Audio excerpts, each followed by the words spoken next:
आजकल का बलूचिस्तान एक अजीम उलझन का शिकार है।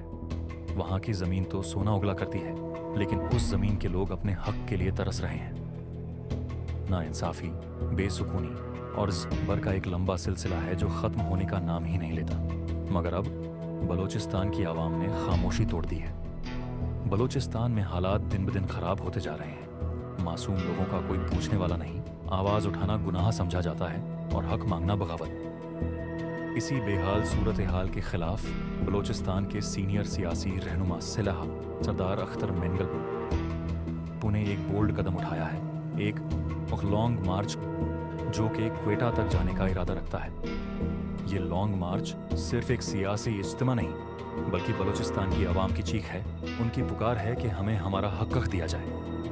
हर तबके के लोग, चाहे वो बुजुर्ग हों, औरतें हों या बच्चे, इस मार्च का हिस्सा बन रहे हैं। ये सिर्फ एक लीडर का साथ नहीं, ये पूरे बलूचिस्तान की एक आवाज़ है।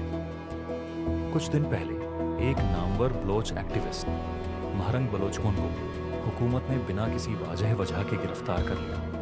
आज तक उन्हें रिहा नहीं किया गया। इन अरेस्ट्स का मकसद सिर्फ ये है कि लोगों को डरा दिया जाए, उन्हें चुप करवा दिया जाए। हुकूमत ने पूरा बलूचिस्तान बंद कर दिया है। सड़कों पे खामोशी नहीं, खौफ छाया हुआ है। अब तो हालात इतने खतरनाक हो चुके हैं कि खबरें मिल रही हैं कि लॉन्ग मार्च में शामिल लोगों पर डायरेक्ट फायरिंग बुक हाकिम की गई है।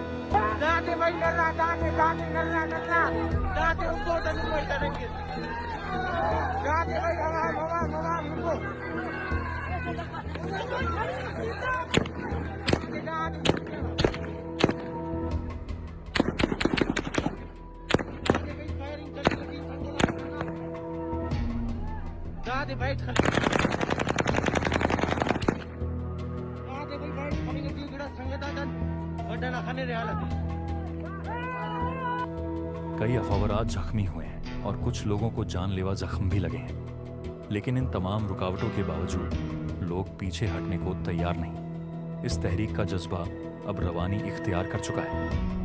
हर गोली के बाद आवाम की आवाज़ और ज़्यादा बुलंद हो रही है।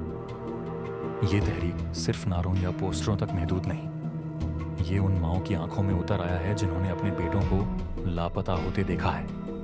ये उन बहनों की आवाज़ बन गया है जो हर दरवाजे पर दस्तक देती हैं, शायद कोई खबर मिले। बलूचिस्तान की गलियों में अब खौफ से ज़्यादा उम्मीद गूंज रही है। लोग जानते हैं कि ये रास्ता आसान नहीं, मगर वो ये भी जानते हैं कि अब पीछे लौटना मुमकिन नहीं। हर कदम, हर नारा, हर अश्क इस बात की गवाही दे रहा है कि बलूचिस्तान अब खामोश नहीं रहेगा।